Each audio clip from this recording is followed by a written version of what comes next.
Welcome back to The Bulwark Goes to Hollywood. My name is Sonny Bunch. I'm culture editor at The Bulwark, and I'm very pleased to be rejoined today by the first guest on The Bulwark Goes to Hollywood many years ago, many episodes ago, many moons ago. Richard Rushfield, thanks for being on the show yet again. I enjoy the next week when I can say I was the first and last guest on Bulwark Goes to Hollywood.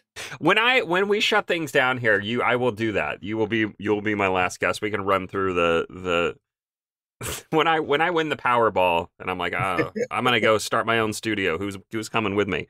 Yeah. But the studios, that's what we're talking about today. I wanted to get you on the show to talk about your newsletter from July 4th, which was a clarion call, independence. St. Crispin's Day, absolutely. It was, it was feeling like there are a lot of threads coming together right now, just suggesting that this whole thing doesn't work and is headed for something bad. Of which who knows what is it? The end of entertainment? Is it the end of studios? Will we be swallowed by TikTok, or by Bollywood, or who knows what? And it was just a call to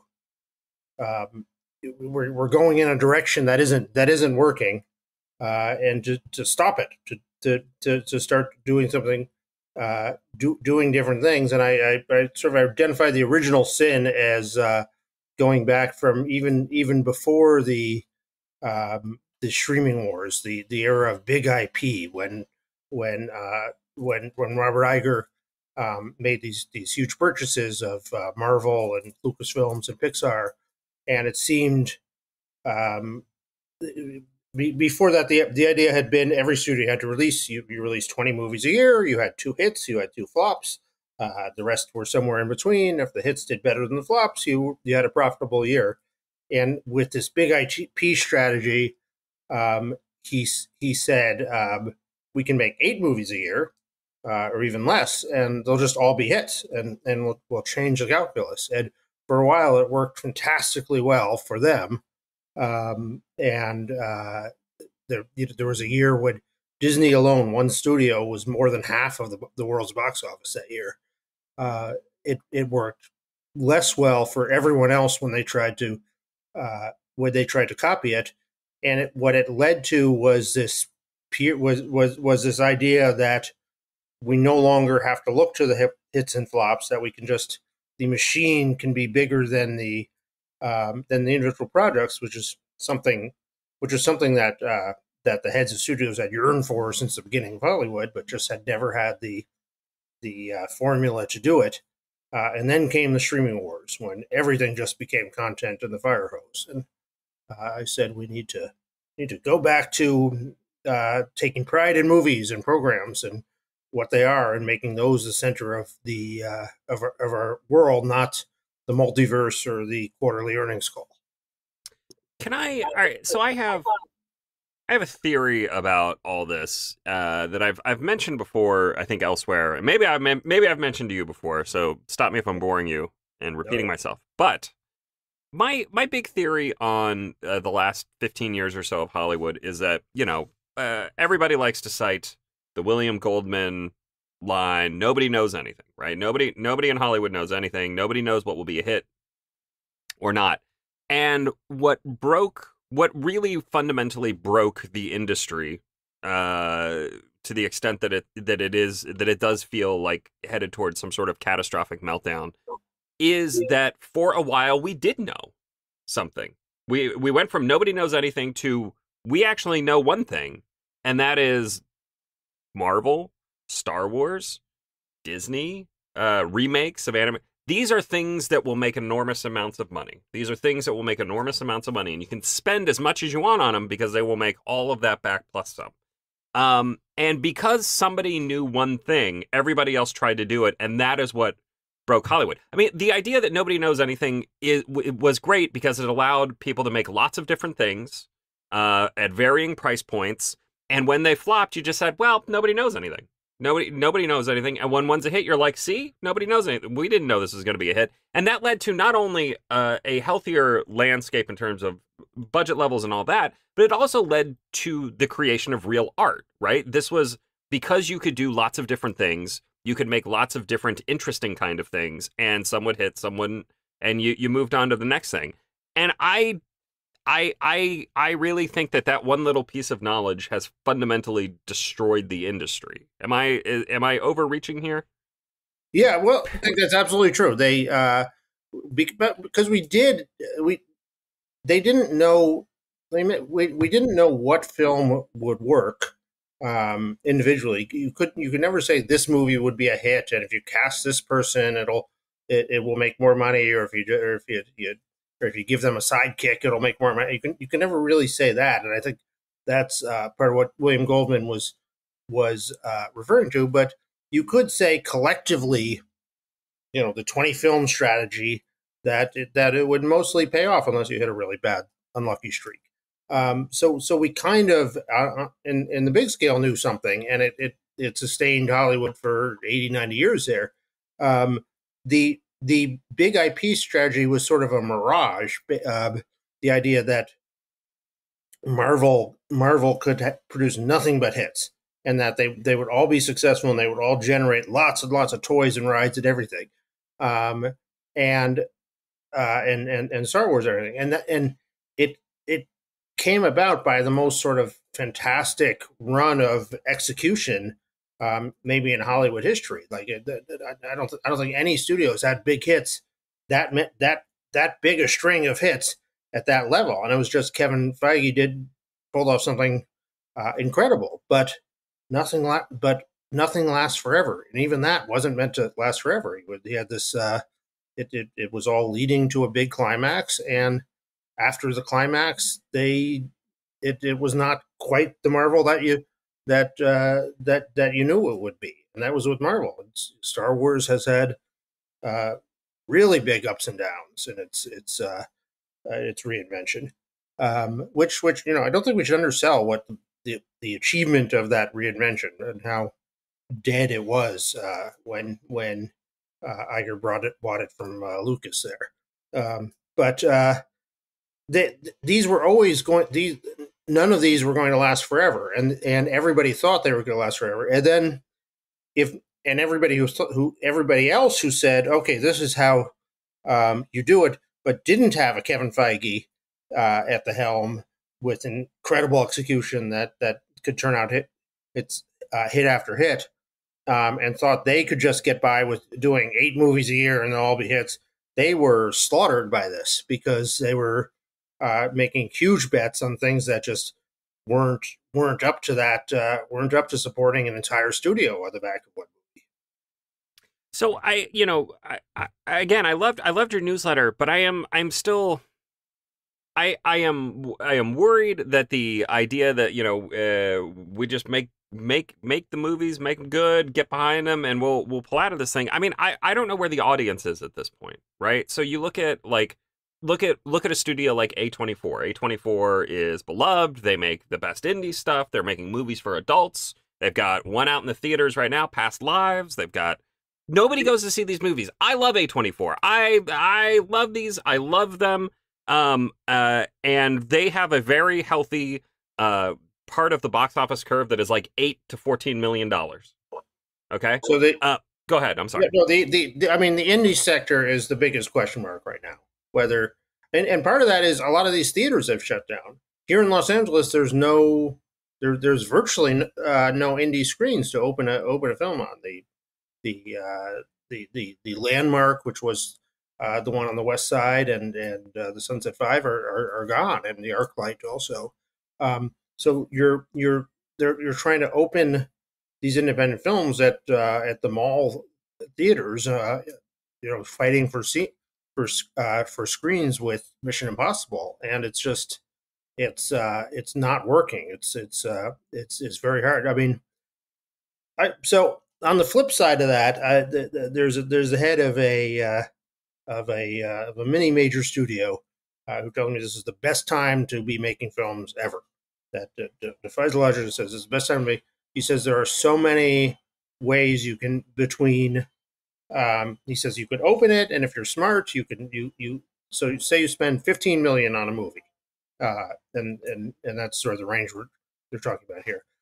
You can open it, and uh, but if you're smart, you've pre-sold it overseas. There's so many different venues sell it overseas, and then you've got the first run streaming, and then you've got a second window streaming, and sell it again, so that by the time you open these movies, you've made your money back, and whatever you make at the box office is just icing on the cake there.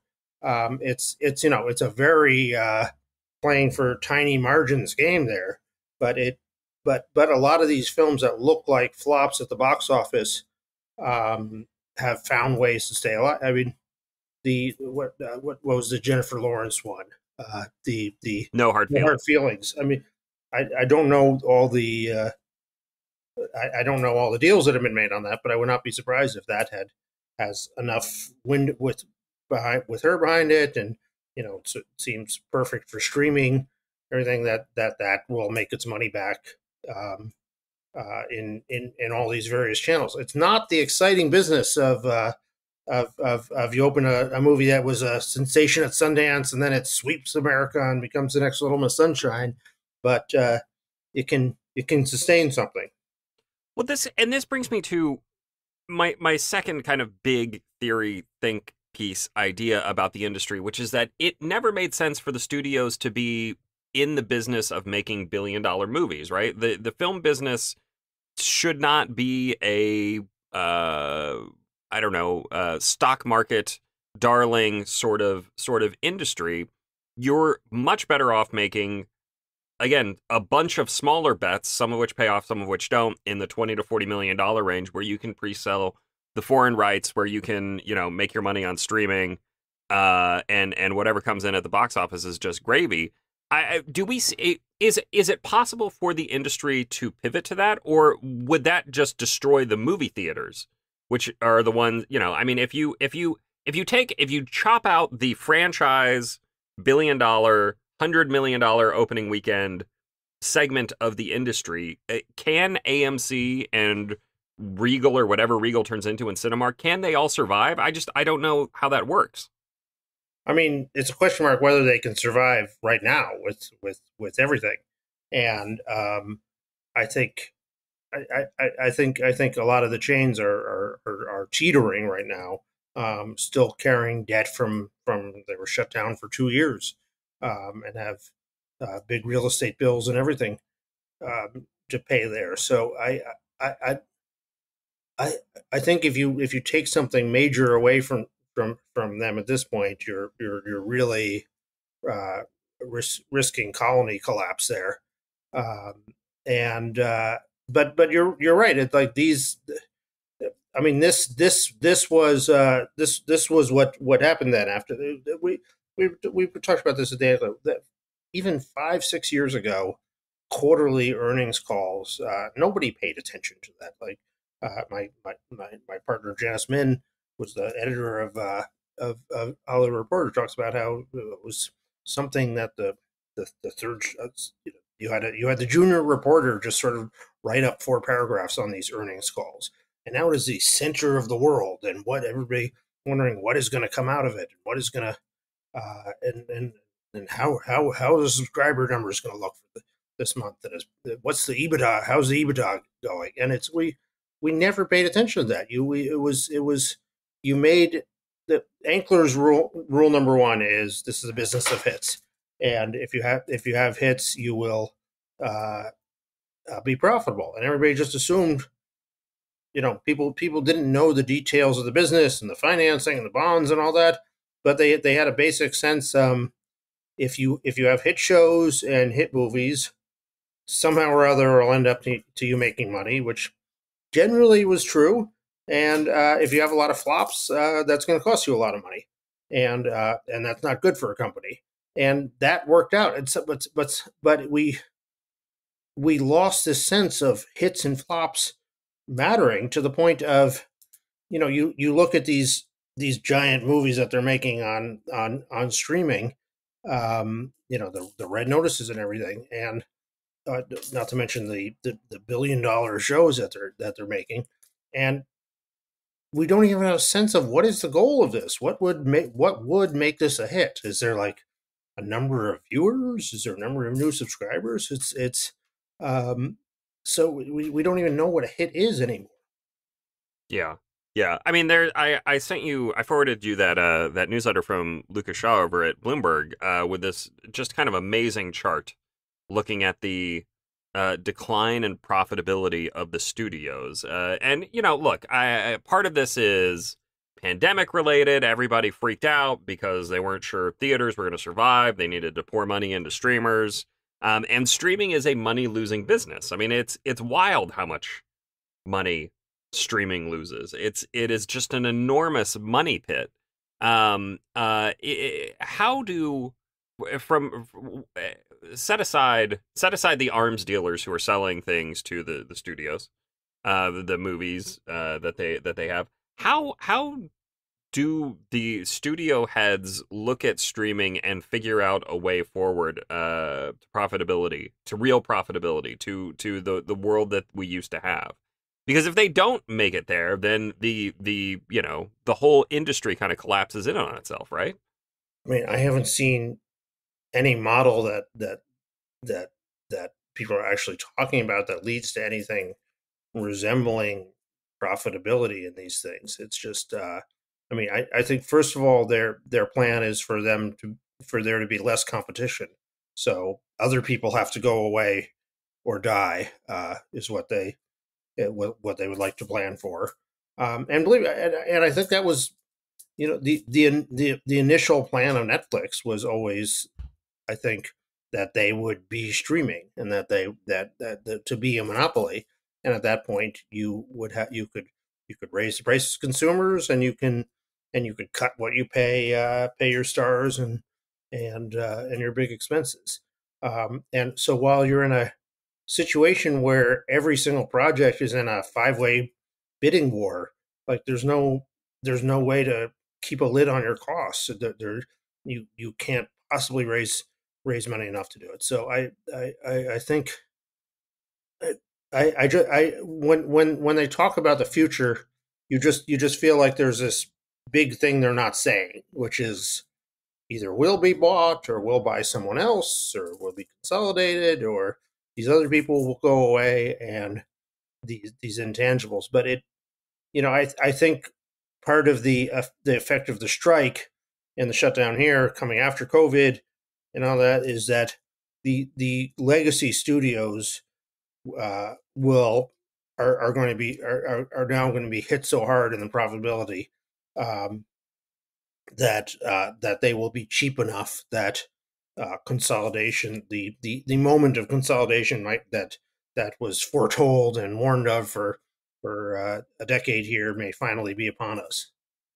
We'll get to the strike here in 1 second. But the last thing about the summer that I wanted to talk about. I mean, you in your newsletter, you kind of opened with I don't like to make big pronouncements based on a couple bad weeks of box office. But this really does feel like a historically bad summer season in a lot of ways, just in terms of total losses. I mean, like The Flash is going to be one of the biggest money losers of all time.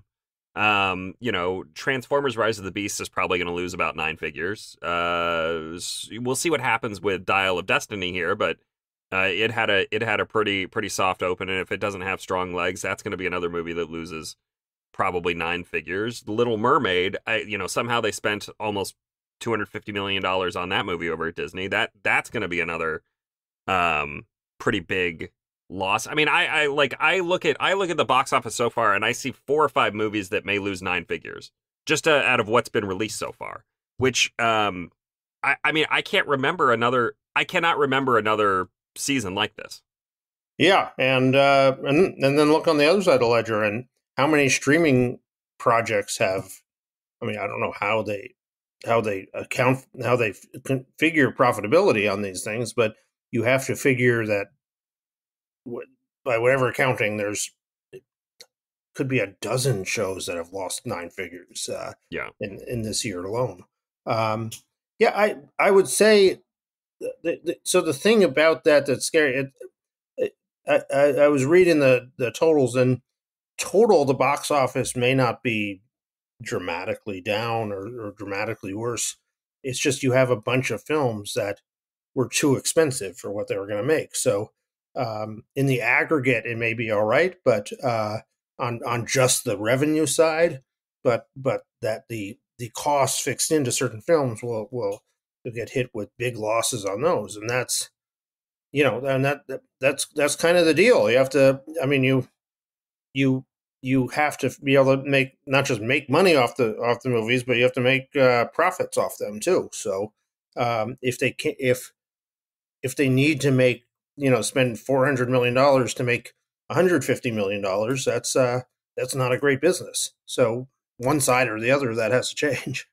Yeah, it's wild. Again, I for one am pining for the days of more of your friend at the mid majors making the 15 to $20 million movie, because that's a business model that at least makes sense on some I level. mean, the people that are in that business say that it's hard and it's a grind, but you can, if you can make money on that with the right project, and they say nothing happens automatically anymore. That you have to work for everything in those things. But they they talk a good game about it being sustainable in that. Well, all right, let's talk strike for a bit here, because we do have. I mean, we are still in the midst of a writer strike. I feel like it has kind of slipped out of the news cycle. Folks have moved on to other things. There's a deal with the directors. Looks like the screen actors are maybe getting closer to a deal. I don't know. What are your sources saying?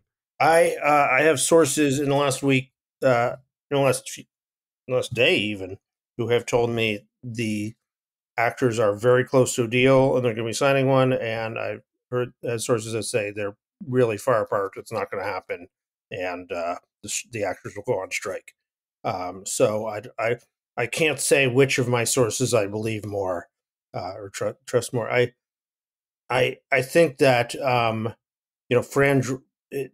Fran Drescher, head of the Screen Actors Guild, she put out this very cheery video about a week and a half ago about, we're getting close, we're going to have a historic deal, and it's coming soon, and and then they asked for extension to finish the to continue the negotiations, and that seemed that would all be an odd set of affairs if they end up walking away, but actors are kind of strange. Um, some people say that if the actors walk out, it could just sort of force everything to a resolution. That it could be that it could make the studios just say, okay, this is, now we have to get it tied up. We have to truly negotiate. We have to give some more, and that will be a faster conclusion than if the actors make a deal and the writers' strike could linger on for God knows how long. Do you have you heard anything from the writers or the producers in terms of negotiations there? My understanding is that they are just not talking at all at the moment. So the way the producers will describe it is, we have one negotiating team, and this they announced the schedule at the beginning of the year for the team, which was the writers and then the directors and then the actors, and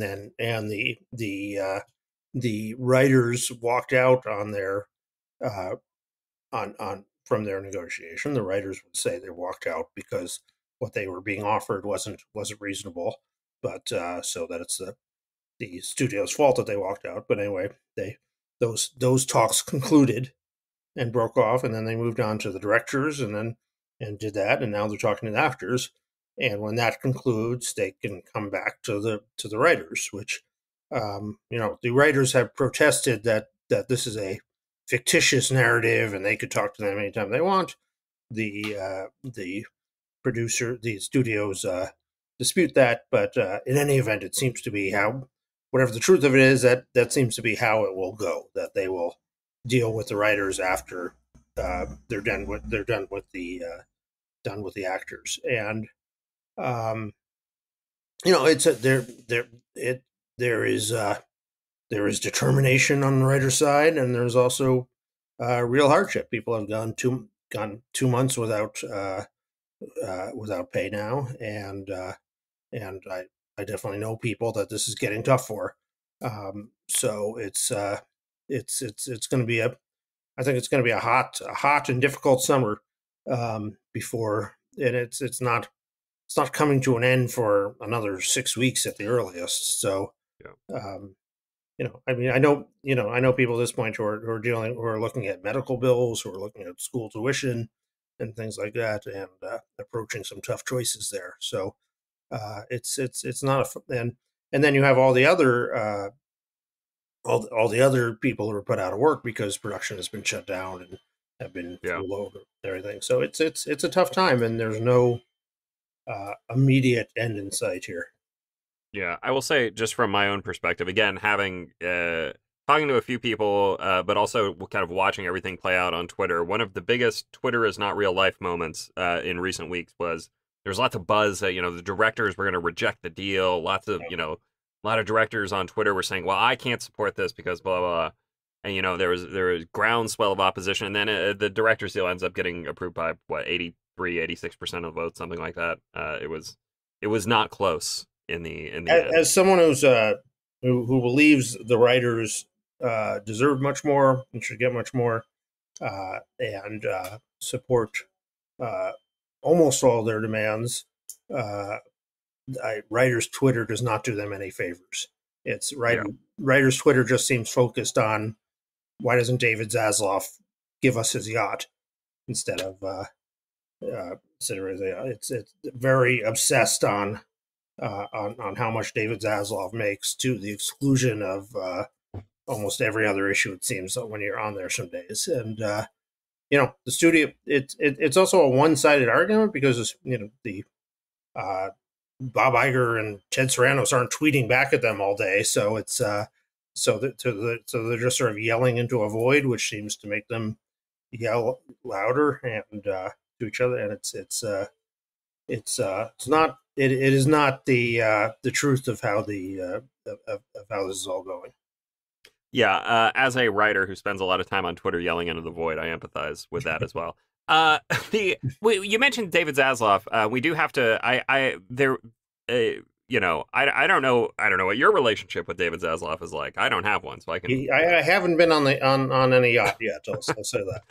But it's kind of interesting to watch what's happening at Warner Brothers because it does feel like there are tough choices that have to be made. There's a lot of debt that was accumulated. They got to make some decisions, and then they keep doing really dumb things. From my point of view, I like why poke the hornet's nest by gutting a very cheap tiny corner of the empire, Turner Classic Movies. Like if you're worried about your position in the system with the big names like Steven Spielberg and Martin Scorsese, why are you messing with that? Or this thing with GQ, it's a huge, all the writers on Twitter are very mad. GQ published a piece by film critic Jason Bailey that was very critical of David Zaslav. Then an editor went in and gutted the story, and when Bailey asked to have his name taken off it, they pulled the story entirely, and then it got read by a million more people because they found it on, the Internet Archives. David Zaslav looks petty and kind of small. GQ looks really bad and foolish here for violating their own principles. It turns out the editor of GQ was involved. The editor in chief of the top editor at GQ was involved with this story. He's producing a film with Warner Brothers. The whole thing has been Streisand affected to the moon. I just like what are they do? Is there nobody over there who has any idea of how PR works? Well, I mean, they're in the position when there's Chinese proverb when there's order under the heavens, big problems become little problems, and little problems disappear. When there's disorder under the heavens, little problems become big problems, and big problems become disasters. And that's kind of where they are because so for starters, Holly. There always has to be one studio head who's like behind the eight ball, who's like turn it is in the barrel, and it's like everything that happens will resound to what an idiot! How can Bob Chapek or whoever be running this place? And it's usually someone who's a newcomer to studio headdom who has not inspired the fanboy devotion. I think Bob Iger could do another 15 years of screw ups before uh, each one of them 10 times the size of David Zaslav's before there would ever be a piece written like that about him. Um, but it is David Zaslav's turn, and he's made some missteps that have aggravated. The other thing that Hollywood hates that will get you for Hollywood is the ultimate like bully in the lunchroom, just like going around like picking on the nerds there. And anyone who seems like they want it too much, that they want Hollywood too much, you're just you've just put a target on your back if you do that. And David Zaslav seemed like he very much wanted to be a studio head and loved this and loved the red carpets and the premieres and everything. And you've got to play it cool about that. You're not even supposed to be on the red carpets of your movies. You're barely supposed to show up at your premieres or at your Oscar party. It's you just have to play it very cool about all these things for Hollywood. On the GQ thing, that article was just kind of a roundup of all the complaints Yeah. about David Zaslav. I mean, there wasn't a word in there that hasn't been written 500 other places. And people on once again on Twitter were arguing with the wisdom of Twitter. People are saying like, oh, he complained about Zaslav. Zaslav put his foot on it by he sent his people to complain about this piece. If you work in trade journalism, if you write a piece about a studio, even a piece saying the studio commissary will be open for lunch at 11:30 this afternoon, you can expect furious calls from the publicists. Like you don't mention the name of a studio and not get angry calls. Like that's what they do. They sit there, they say, who's mentioned us? Let's get really mad at them. That's what you do all day long. And it would be strange if you didn't get those calls. So it, that they complained about this little piece is just sort of pro forma way that Hollywood operates. It's GQ responded to that in a very strange, not journalistically sound way, and they deserve it. But other than I haven't seen anything in the reporting that there was anything other than they put in a call to an editor there, which is the most like happens 1,000 times every day at every single studio as a result of it. Look at an article in the trades. There was a call made to complain about it. It's just how it's done. Yeah.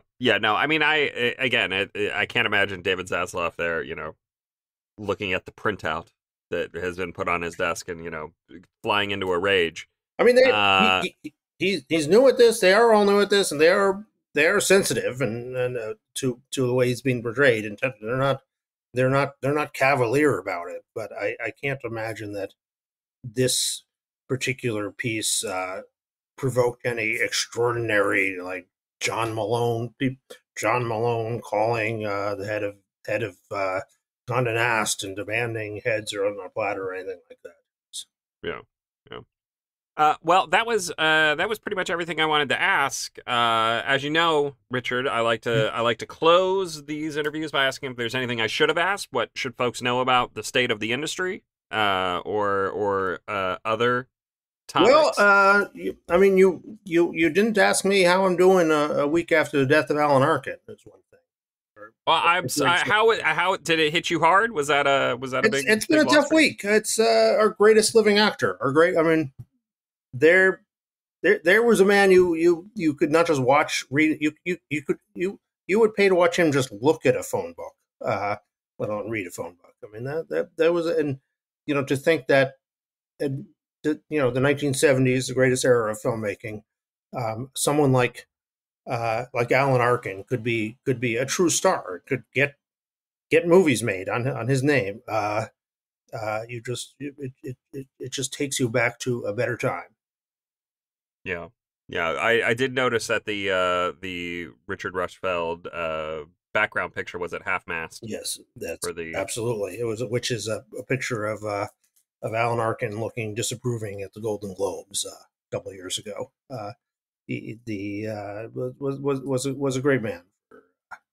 And it's you can't imagine someone like that becoming a star in these times. That's well, it could happen. He would just need a barrel of HGH. Yeah, like an entire gallon drum, like 50-gallon drum of HGH. It could still happen. Don't count them out. It's and in-laws will be with us always. So, all right. Anything else? I think that was my big concern this week. Okay. Yeah. Fair. R.I.P. Alan Arkin. Yeah. My friend Bill Ryan wrote a nice little appreciation at the Bulwark, so hopefully folks check that out if they have not already. All right, Richard, thanks for being on the show. I really appreciate it. A pleasure as always. It was a pleasure as your first and last guest. Don't say that. Not yet. Not one day. One day in the future. For the prophecy, as the prophecy foretold, it will be Richard Rushfeld, first and final. All right. Thanks for being on the show. Again, my name is Sonny Bunch. I'm culture editor at the Bulwark, and I will be back next week with another episode. We'll see you guys then.